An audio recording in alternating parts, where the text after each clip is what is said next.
नमस्कार दोस्तों, डेट है आज की 2 फरवरी 2022 और स्वागत है आपका एडोयर डिस्कशन में। देखो, कल बजट प्रेजेंट हुआ था और आज सारे के सारे जो आर्टिकल्स हैं वो बजट से संबंधित हैं। देखो, बजट एग्जाम के लिए काफ़ी ज़्यादा इंपॉर्टेंट है। ऑलमोस्ट हर साल यूपीएससी कोई ना कोई क्वेश्चन पूछ लेती है बजट से संबंधित। कभी तो देखो स्पेसिफिक जो प्रोविजंस किए गए बजट में उनसे संबंधित यूपीएससी क्वेश्चन पूछ लेती है। जैसे 2018 में पूछा था, comment on the important changes introduced in the respect of long term capital gain tax and dividend distribution tax in the union budget for 2018-19। Long term capital gain tax और dividend distribution tax, इनसे संबंधित जो changes introduce किए गए थे उन पे comment करना था। कमेंट करना मतलब आपको एनालिसिस पता होना चाहिए क्या फायदे नुकसान हैं इन चेंजेस के। 2021 में तो देखो बेसिक्स पूछ लिए, distinguish between capital budget and revenue budget, explain the components of both this budgets. समझ गए? तो ऑलमोस्ट हर साल यूपीएससी कोई ना कोई क्वेश्चन पूछ ही लेती है, कई बार बेसिक, कई बार लॉन्ग टर्म विजन, कई बार एनालिसिस।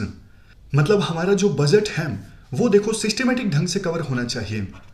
जैसे एजुकेशन सेक्टर में क्या प्रोविजन से इंट्रोड्यूस किए गए हैं, इंफ्रास्ट्रक्चर संबंधित क्या प्रोविजन से इंट्रोड्यूस किए गए हैं, तो सेक्टर वाइज क्लासिफिकेशन के साथ, बेसिक्स के साथ और एनालिसिस के साथ हमारा बजट कवर होना चाहिए।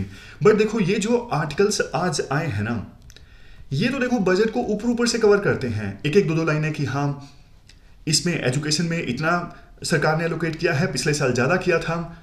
इससे देखो एनालिसिस हो नहीं रहा है। मैंने तो सारा ये कवर कर लिया, मतलब लेक्चर तैयार करने वाला था, लेकिन मुझे अंदर से सेटिस्फेक्शन नहीं आ रही कि इससे जो बजट है वो अच्छे से कवर हो जाएगा।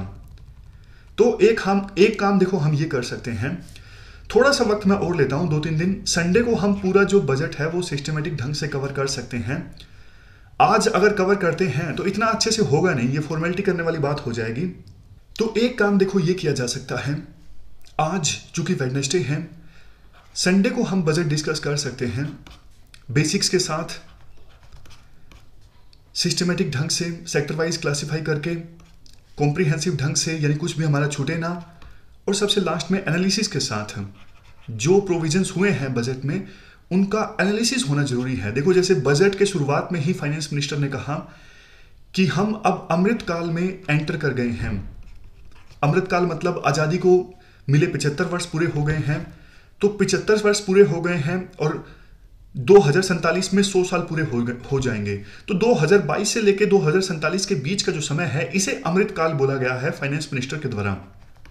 बट इस पर क्वेश्चंस भी उठते हैं कि इससे पहले भी 2015 के बजट में अमृत महोत्सव की बात की गई। तो मतलब इस प्रकार का थोड़ा एनालिसिस होना जरूरी है, प्लस में पॉइंट्स, नेगेटिव में पॉइंट्स। तो उसके लिए 2-3 दिन का वक्त हम लेते हैं और संडे को हम डिस्कस करेंगे। तो बस यही मैसेज के थ्रू इन्फॉर्म करना था। डिस्कशन तो आज हुई नहीं, फिर भी हमेशा thank you very much for discussion.